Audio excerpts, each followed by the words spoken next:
আজ আমি তোমাদের এটা নাকি বাংলাদেশের বরিশাল জেলার একটা বিখ্যাত পিঠে, দুধ পাকন পিঠে। এইটা কি করে তৈরি করতে হয় তোমাদের আমি দেখাচ্ছি। দেখো, কড়াইতে জল বসিয়ে দিয়েছি, জল দিয়ে ধোয়া উঠছে, জলটা গরম হয়ে গেছে ভালোই। এর মধ্যে আমি এই পিঠেটা তৈরি করতে দুধ লাগবে, খেজুরের গুড় আর আটা বা ময়দা। আমি এই দেখো 1 বাটি আটা নিয়েছি। জলটা ভালোই গরম হয়ে গেছে, ধোয়া উঠছে। এবার 1.5 বাটি জল দিয়েছি আর 1 বাটি আটা আছে।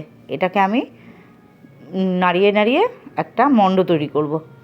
দেখো, এই মণ্ডটা তৈরি করব। আমি এই পিঠেটা ফার্স্ট টাইম বানাচ্ছি, দেখে আমার ভালো লাগলো তাই আমি বানাচ্ছি পিঠেটা। এই দেখো, আটার মণ্ডটা তৈরি হয়ে গেছে।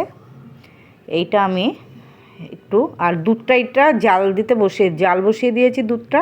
আর এইদিকে এই মণ্ডটা আমি একটু ঘি দিয়ে মেখে নেব, কেননা তোমার হচ্ছে হাতে লেগে যেতে পারে, আর সাজে তুলতে এটা সুবিধা হবে।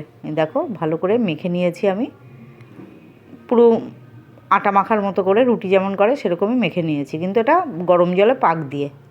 এই দেখো, এবার লেচি কেটে নিচ্ছি। ঘিটা দেওয়াতে কী হয়েছে বলো তো, হাতে লাগবে না আর উঠে আসবে ভালো সাজে দিলে। সাজ বলতে ওই ছাঁকনির মধ্যে দিচ্ছি আমি। এই দেখো, ডিজাইনটাই ছাঁকনি দিয়ে করব। হালকা হালকা করে এটা মানে চেপে দিতে হবে, দিয়ে 2 পাশ থেকে উঠিয়ে দিতে হবে একটু।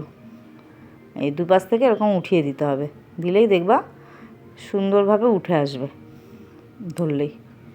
এইভাবে আমি সবগুলো তৈরি করে নেব। এই দেখো, সুন্দর হয়েছে। এইভাবে আমি সবগুলো তৈরি করে নেব। এই দেখো, তৈরি করে নিয়েছি। এবার এদিকে দুধ জাল হচ্ছে, দুধ জাল বসিয়ে দিয়েছিলাম। আর এটা তেলে ভেজে নিতে হবে হালকা করে, লাল করে ভাজলে হবে না, কড়া করে ভাজলে। হালকা করে ভেজে নেব, মিডিয়াম মানে ভেজে নেব আমি এটা। দেখো, তেল বসিয়ে দিয়েছি, গরম হয়ে গেছে তেল। এটা ভেজে নিয়ে তুলে তারপর ওই দুধে দিতে হবে।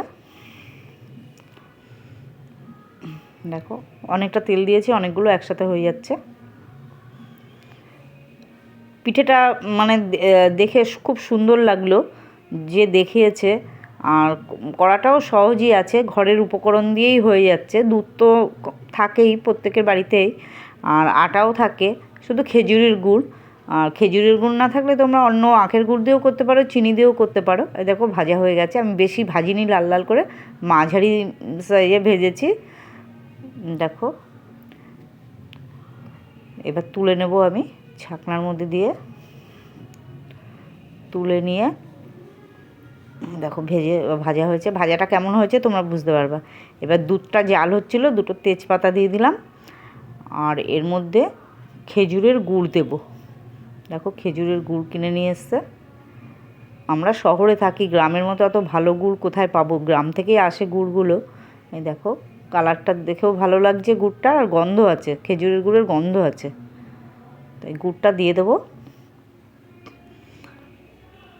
মিষ্টিটা স্বাদ অনুযায়ী, মিষ্টি না হলে এটা ভালো লাগবে না, পিঠে যেহেতু, যেন স্বাদ অনুযায়ী দেবে মিষ্টিটা। দিয়ে ভালো করে নেড়ে জাল দিয়ে নিয়ে আমি তারপর পিঠেগুলো দেবো। পিঠেগুলো দিয়ে 8-10 ঘন্টা ভিজিয়ে রাখলে স্বাদটা খুব ভালো হয়, পিঠের ভেতরে সব দুধগুলো ঢুকবে। দেখো, আমি একটা মানে ছড়ানো থালা টাইপের, তার মধ্যে সাজিয়ে নিয়ে এবার দুধটা আমি ঢেলে দেবো। দিয়ে এটা আমি পরের দিন খাবো। আজকে সন্ধ্যেবেলা বানিয়েছি, কালকে সকালে খেলে এটা ভালো লাগবে। দেখো,